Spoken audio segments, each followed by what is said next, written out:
আজকে আমরা যে বিষয়টা নিয়ে তোমার সাথে আলোচনা করব সেটা হচ্ছে ডাব্লিউবিএসএসসি গ্রুপ সি গ্রুপ ডির মানে খুব ইচ্ছা ছিল না এই ভিডিওটা করার।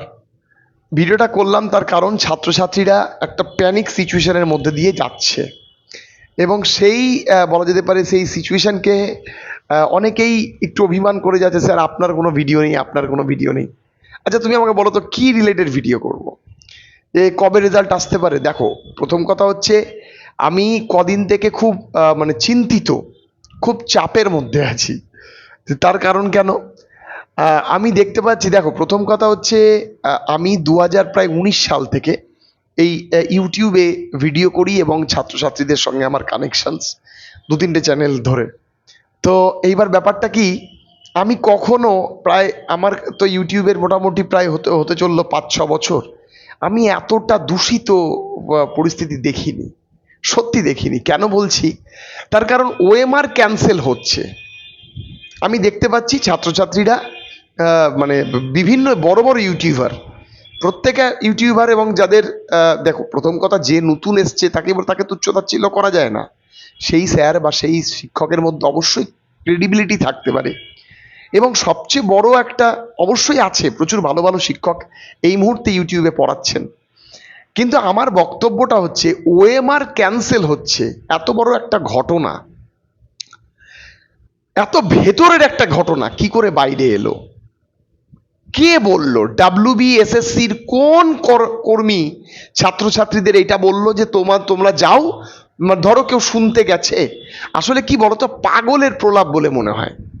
তার কারণ হচ্ছে আমি এই ফিল্ডে তো আজকে থেকে নেই, অ্যাসপিরেন্ট অবস্থায়, টিচিং অবস্থায় বহু দিন কেটে গেল।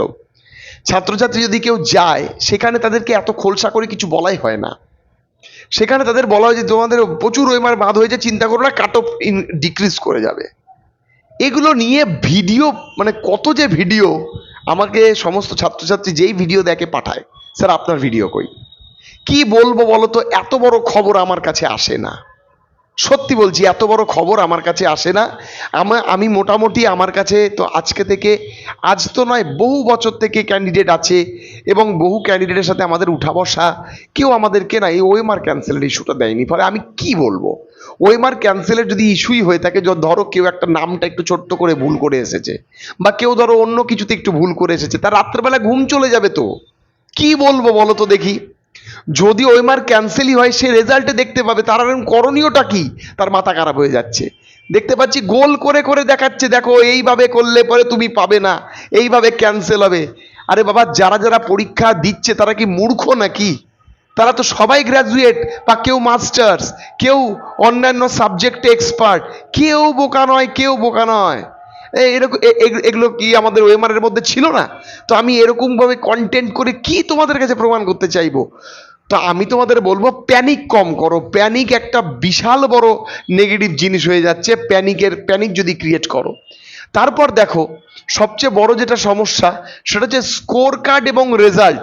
আজকে রেজাল্ট আসবে, সকাল থেকে প্রায় অনেক ভিডিও আমার কাছে এসেছে, ছাত্রছাত্রী মেসেজ করেছে যে স্যার আজকে রেজাল্ট আসছে। আলাম তাই নাকি? ওই স্যার আপনার কাছে কোনো খবর নেই? আলাম না বাবু, আমার কাছে এই মুহূর্তে কোনো খবর নেই। হয়তো আমাকে আমি যে তাদের কাছ থেকে খবর টবর নেই, তাদের কাছে নাই থাকতে পারে খবর। এমন তো বিজ্ঞ লোক আমি নই যে আমার কাছে সমস্ত খবর থাকবে, এটা তো ভুল কথা। হতেই পারে, যখন ধরো রেজাল্ট আজকে আসবে, এটা খুব স্বাভাবিক ব্যাপার। রেজাল্ট আসতে চলেছে। আজকে সন্ধ্যাবেলায় তোমরা সবাই ডাব্লিউবিএসএসসির ওয়েবসাইটটা ফলো করো। তো তোমরা ফলো করবে, যদি রেজাল্ট আসো দেখবে। এবার প্রত্যেককে আবার বোঝানো হচ্ছে যে রেজাল্ট এবং স্কোর কার্ডের মধ্যে পার্থক্য কি। আরে স্কোর কার্ড, রেজাল্ট, এখানে যারা যারা পরীক্ষা দিয়েছে তারা বেশিরভাগ ক্যান্ডিডেট, আমি বলে দিতে পারি, তারা এসএসসি পরীক্ষায় দিয়েছে।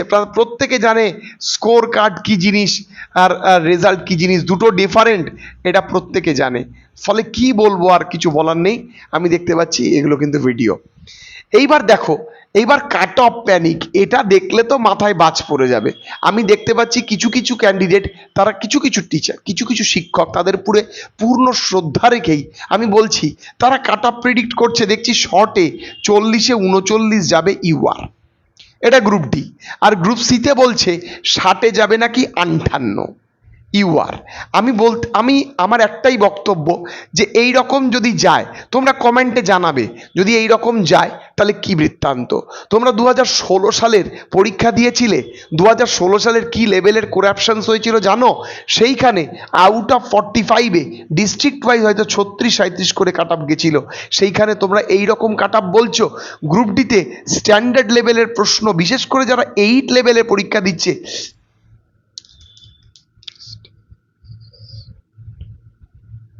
স্ট্যান্ডার্ড লেভেলের কোশ্চেন এখানে ইজি ইজি কোশ্চেন, কিন্তু ইজি কোশ্চেন হলেও এখানে তো টাইপিং আছে রে বাবা। হ্যাঁ, এবার ব্যাপারটা আমি দেখতে পাচ্ছি, শুধু একটাই কথা বলবো, দেখো এই রকম কাটাম যাওয়ার সম্ভাবনা আমার ব্যক্তিগত নলেজে নেই।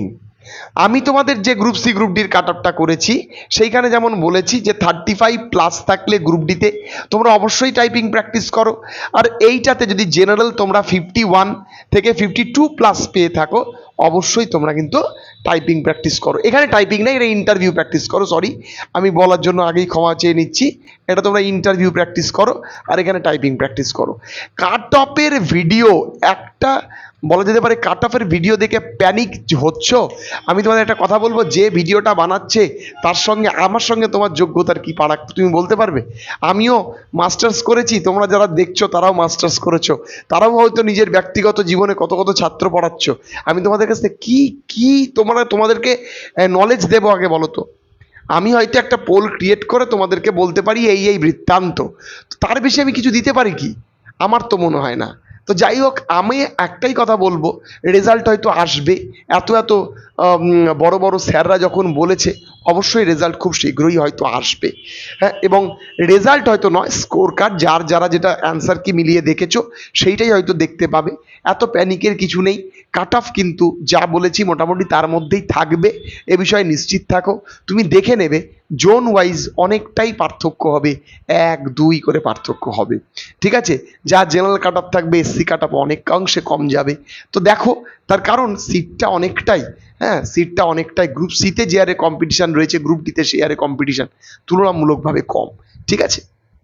তো যাই হোক, সবাই খুব ভালো থেকো, সুস্থ থেকো, বি পজিটিভ। সবাই আশা করি যে যারা যারা খেটেছো, পড়াশোনা করেছো, তারা তারা অবশ্যই সাকসেসফুল হবে। ইন্টারভিউর জন্য প্রস্তুতি নাও আস্তে আস্তে, এবং নিজের ডকুমেন্টসগুলো ভালো করে রেডি করো। যাদের যাদের আমি কাট অফ মার্কসের মধ্যে রাখতে বলেছি তারা যদি থাকে অবশ্যই ডকুমেন্টস এবং ইন্টারভিউর দিকে তাকাও। সবাই খুব ভালো থেকো, শুভরাত্রি।